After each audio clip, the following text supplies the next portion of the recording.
It had been a day of figuring out. Katie learned that when peas roll off the table, they only drop down. Orby discovered that bubbles float up in a glass of water. And they both found out that a tiny dot of food coloring could turn the water bright blue. Dad told them that everything they were discovering today was science. Katie didn't know what a science was. Dad told her that he had a wonderful way to show her. He would take them to the Science Museum. And Dad told the two friends it was a place where they would discover some really interesting scientific things. In a flash, Katie and Orby were rushing to the car, with Dad racing out behind them. In the car, both Katie and Orby strained on their seatbelts to see if they were there yet. Dad told them that it was science that taught car makers that seatbelts were important. Katie and Orby looked at each other. They didn't understand. Dad explained that when cars stop suddenly, the people in them keep going forward and bump their heads. That was because of momentum. The speed they were traveling and the weight of their bodies made them keep going. Katie really didn't understand, and Orby wasn't sure that he did either. Dad just smiled and told them it was science. It wasn't long before their car turned into the big parking lot of the museum. Orby tooted and unclipped his belt as soon as Dad stopped. A huge rocket was sitting in the field near the museum. Orby burbled with joy. Dad told Orby that it was a rocket that had traveled to the moon. Well, now, Orby was really excited. He loved everything that had to do with outer space. Dad explained that it was because of science that people had flown up into space. Katie was still confused. She didn't quite understand what Dad was talking about. But Orby was starting to feel like he did. Once they handed in their tickets, Katie and Orby held tight to Dad's hand and walked into the darkened museum. It was dark. There in front of them was a case with the stars, the sun, the moon, and the planets all spinning around. Dad pointed out Earth and told them, in fact, they were on that planet right now. Katie knew about the Earth, and she started to feel like maybe she could understand science after all. Next, Dad took them to a crazy kitchen. The floor was on a slant, and you had to walk across it. That seemed easy enough. Dad told them that everything they were discovering today was science. Dad went around to wait on the other side of the kitchen. Katie and Orby entered, and right away, they knew something was wrong. It made them feel a bit seasick and a bit dizzy. Katie found it hard to keep her balance, and Orby hung onto the rail to get across the floor. And when you thought you were walking up, you were actually walking down. And they both laughed. It did really seem silly that you couldn't walk across the floor easily. And Dad explained that down wasn't where it looks in a crooked kitchen.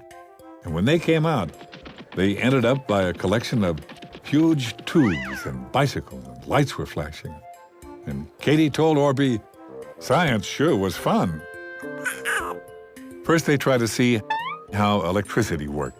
Inside a tube, there were two metal rods. When you pushed a button, you could see a bright electrical current travel up between the two metal rods and make a big arc at the top. Dad told Katie and Orby that was how light bulbs worked. Katie was very impressed that a scientist would think of that. Next, they came to a row of lights that led down to something that looked like a bicycle. The bicycle didn't move, but if you pedaled, you could produce energy that lit up the light bulbs. Katie pedaled first, and she lit up 2 light bulbs. Orby pedaled second, and he lit up 3. Dad told them that it took a lot of power to light them all, and he would do his best.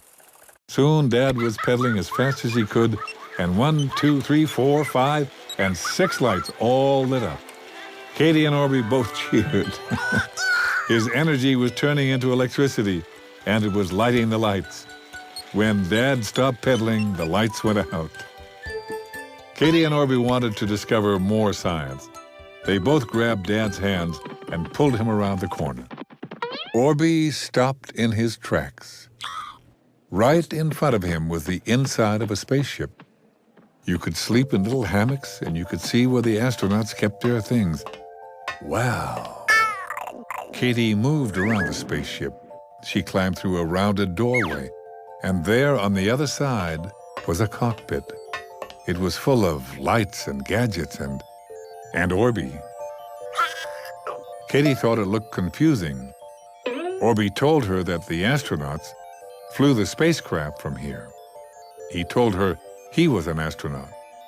He was flying Princess Katie to her home planet. They would arrive in 2 years. Katie thought that was a lot of time, but she sat down for the ride.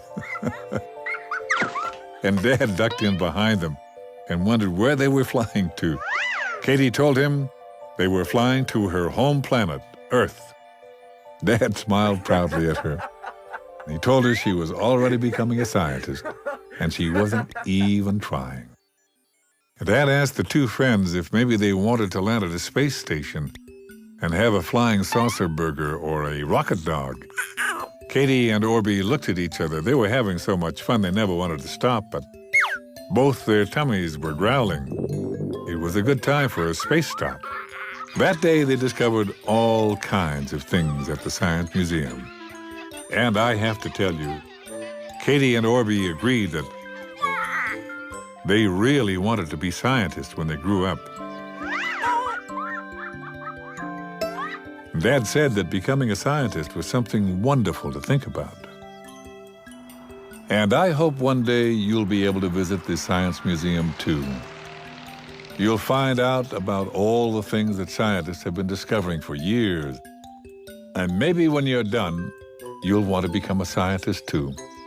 You never know. And I know that you could be an amazing scientist if that's what you really want to do.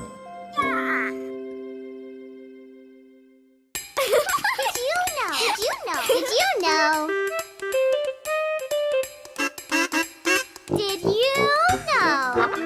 Some birds and animals have webbed feet. Ducks, geese, and penguins all have webbed feet. Beavers, frogs, and some kinds of dogs have 4 webbed feet. The bits of skin between these animals' toes makes them all very good swimmers.